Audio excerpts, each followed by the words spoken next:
Okay, hi everybody. So today we're going to talk about changing variables before integrating. And to get started, I just want to give you a general picture of when we will do this. So we've already talked about what an integral means, and we've seen that to integrate over a rectangle is the easiest thing ever, right? So if this is x and y, and maybe y goes from 1 to 3, and x goes from 2 to 5,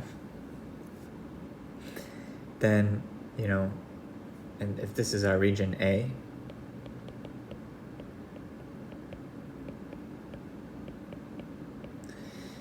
then A is a rectangle, and it's easy to integrate, even exactly. So how? Well, what we do is we just pick one of the variables, like we're going to fix x at something, and then we're going to just integrate along the y. So if we fix x and integrate y, then we'll just get something like a formula where y equals, 1 to 3. To y equals 3 of the function, which has possibly x and y coordinates. And then this will get rid of the y. So like using, I'll say in words, using the FTC, we get rid of all the y's. Or we can solve this exactly, and then all the y's are gone. And then what we're left with, and I like to view it like projecting, then we're just left with x, and then we just got to do x from 2 to 5, or whatever remains. So then the integrate from x equals 2 to x equals 5 of whatever this result was, which will be a function of x alone. Why? Because we integrated away the y dimension. We went up and down, we fixed x, and integrated. And so you can see this in the several problems that you've already looked at before today. And this is called iterated integration, or iterated integrals. Okay. Now, we'd like to be able to integrate. So this iterated integrals was easiest when we had just a rectangle. We could do it for other things like triangles, and then our endpoint has to have sort of a formula that's harder to do.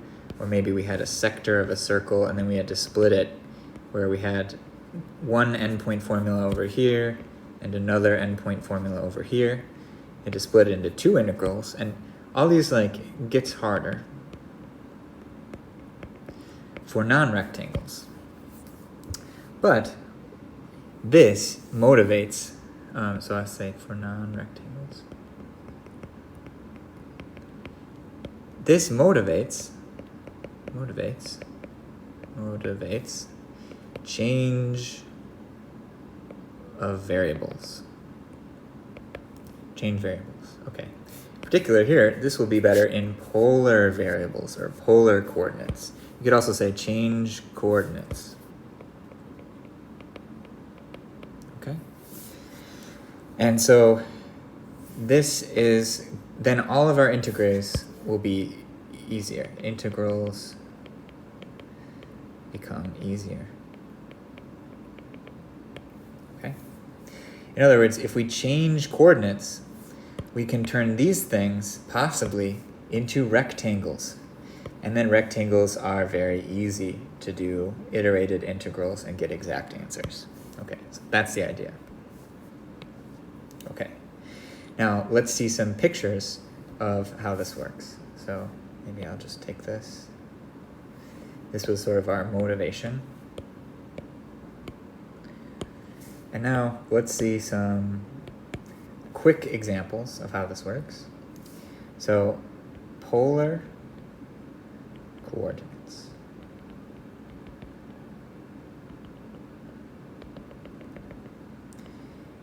A rectangle in the r theta plane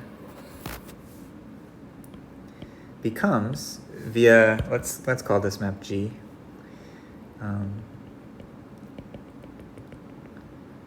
Well, some sort of sector.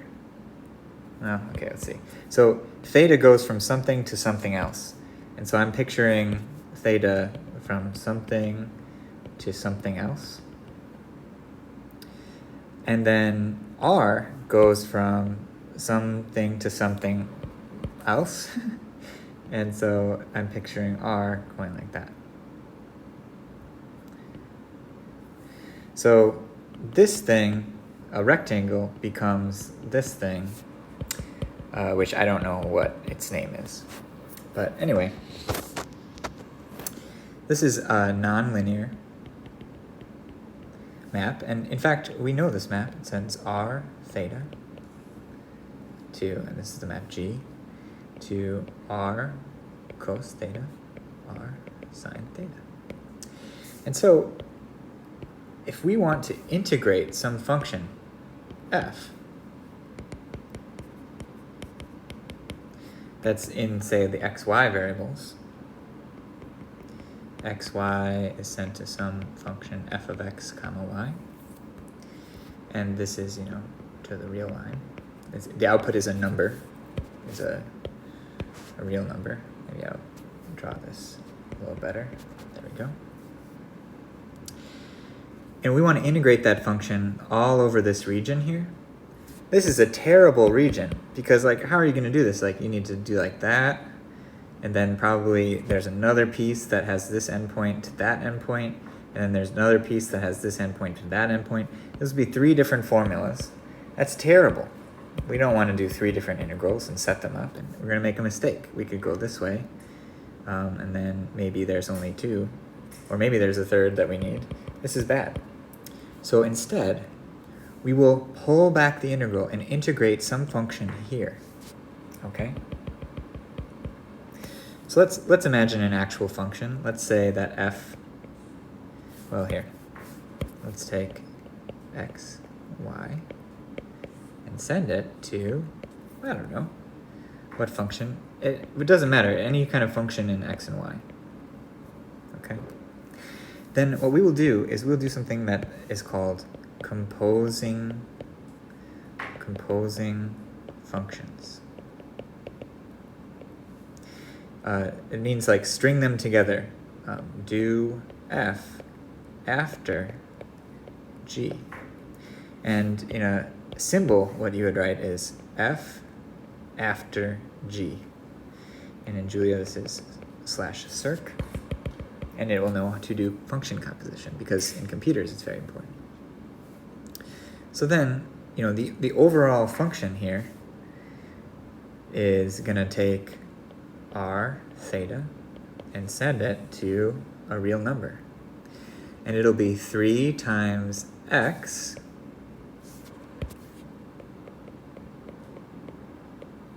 times y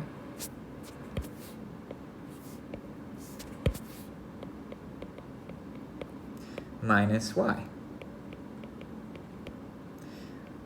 And so what we see here is that if we want to integrate this function on this region, that's complicated to write down an exact iterated integral. Why? Well, not because the function is complicated, that's not too bad, but this region itself is complicated. This region is a rectangle, that's much better. And so what we do instead is integrate this composed function, this function here, and we'll integrate this on a rectangle. So I'll put it in words. Instead, integrate f after g over the rectangle in the r theta plane. Okay? This is the idea of changing to polar coordinates. Changing to polar. Okay. And now the issue here is that a little square of volume 1 right there becomes something that has not volume 1. Not volume 1. In other words, G distorts volumes. Okay? And so the price we pay for integrating over this rectangle, integrating what? The change of variables function over the rectangle, the price we pay is we need to account for this distortion in volume. And so, in words, I'll say to account for the distortion in volume.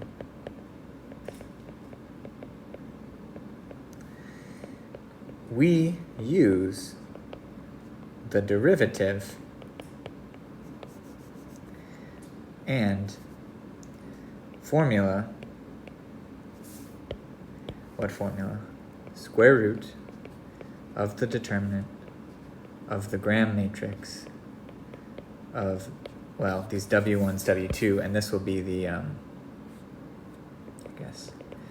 W1 will be the first column of the Jacobian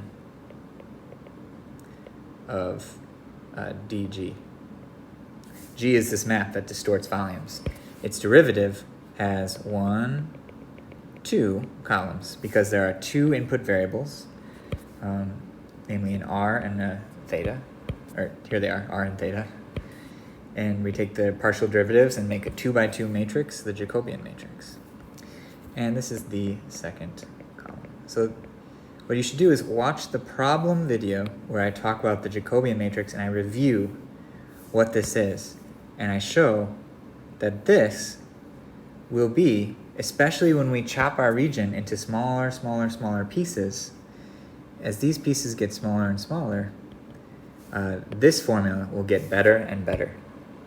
And so in the limit, we get exactly the correct answer provided we multiply by this, this factor.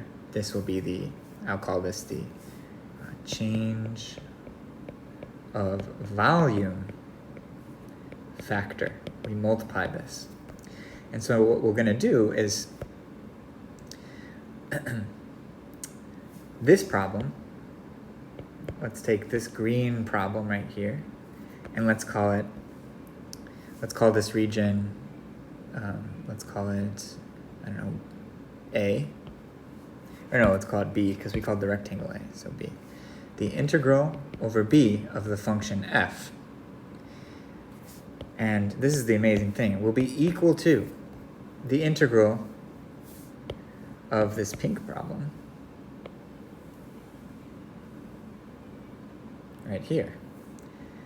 Well, maybe it's better to do it like this.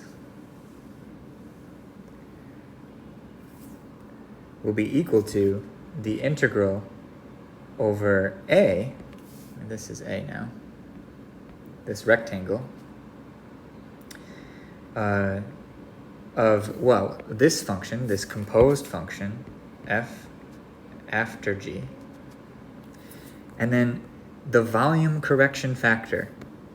So this is now our new function right here, f after g, times the volume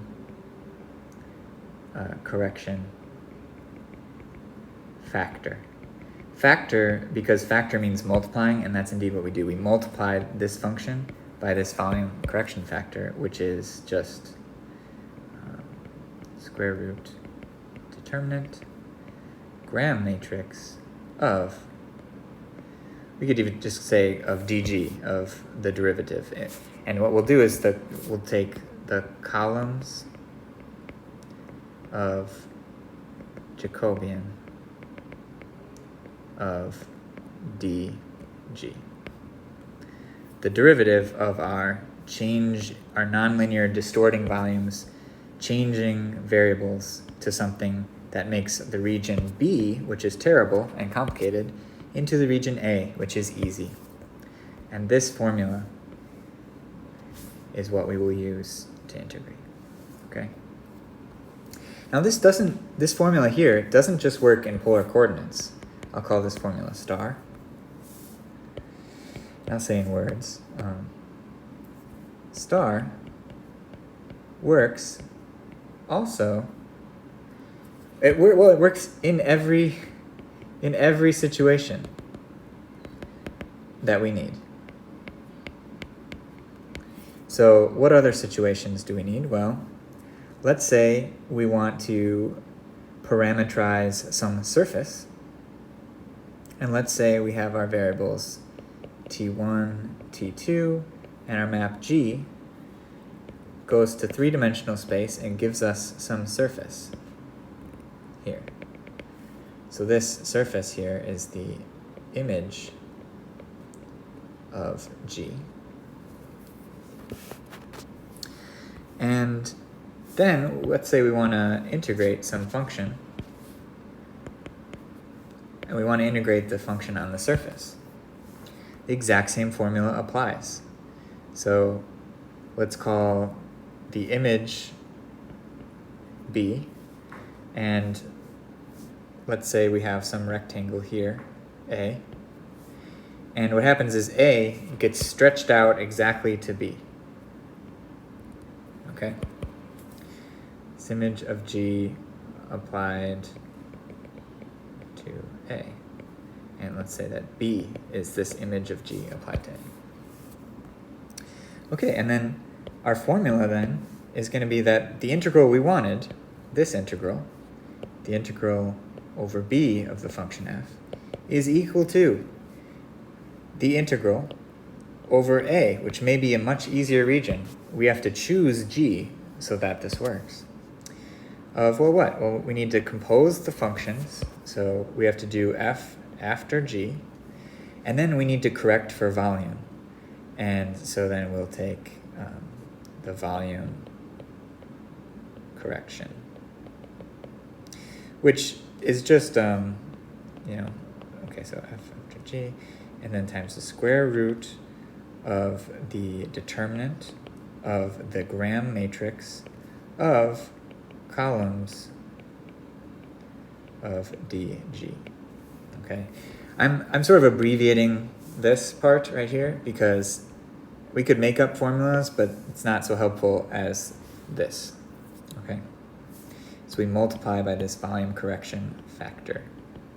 Okay, and that volume correction factor, there is a video about this, and so you should watch that video about the Jacobian matrix.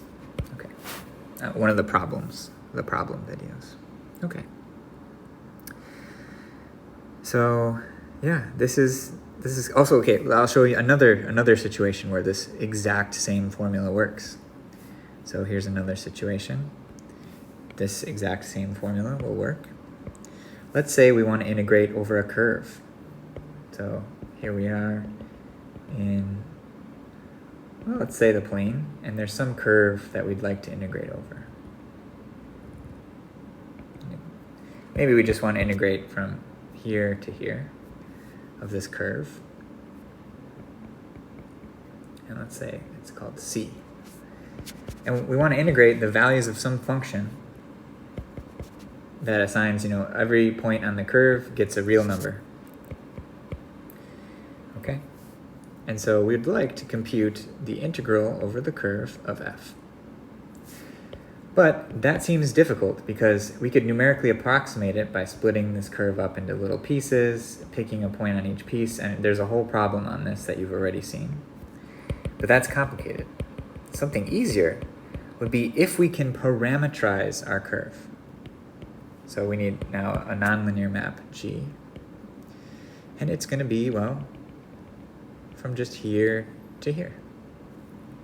Some number, I don't know, maybe it's 0 to 4. And then this would be G of 0, will be this point right here. And this point is G of 4. And all the points in between become points on this curve. Okay? Well, then this region here is really simple. It's just the region from 0 to 4. We can integrate by, let's say this parameter is t equals 0 to t equals 4 of something. And what will we do? We will compose these functions. We'll string them together, g after f. Remember, this is, or sorry, f after g. F after g. And remember, this piece is easy, right? If this is g and this is f, then you literally just take the formula of f and replace the variables by the outputs of the first math. So pause and just remind yourself that this part is actually really easy. Okay? Composing functions is very simple. So great, this part is easy. And you have a very early problem. You can take the square root of the determinant of the gram matrix of the, well, in this case, g has only one input variable, and we get a curve, a one-dimensional curve. And so it's literally just the, I guess it's g dot, we even called it. So it's a gram matrix of one vector, and the determinant is just, well, it's going to just be the, actually, in this case, this will just be the length of the velocity vector. And you can check this. This was even covered in the problems and concepts on volumes, computing volumes. But either way, like this thing is always given by this formula. And I'll say columns. In this case, there's one column because there's one input variable of the derivative. Okay? And these are equal. So we take this complicated curvy curve and we want to integrate a function on it. And the way we do it is we turn it into a very easy interval, just from 0 to 4. And we can integrate from t equals 0 to t equals 4. The price we pay is we need to compose functions. Well, that's easy. Just plug one into the other. And the real price we pay is we have to correct for the volume distortion, right? So this has length 4, but this curve might have length 17. And so each little piece here gets possibly stretched out into a longer piece on this curve. Each little piece at the end is possibly this longer piece on the curve at the end. And because we're chopping this curve into smaller and smaller and smaller and smaller pieces, the derivative gets better and better and better at approximating. And this factor is equal in the limit. This becomes an equal sign in the limit when we compute the exact integral of f over c. It is equal to the exact integral over a much easier little interval in the parameter space. And so we call this the parameter space. And so like we are given the problem here, but we pull it back to the parameter space and integrate it there. Okay. It's the same thing we did over here. We're given this problem over a complicated curvy region in space, and we pull it back to the parameter space where it becomes a simpler region, and we integrate there. So this is the parameter space. This is the parameterization map. And this accounts for the change in volume due to the parameterization map that distorts volumes, right? And this makes sense because remember, the integral is by definition a sum of the volume of little pieces of the surface times the value of the function on those pieces.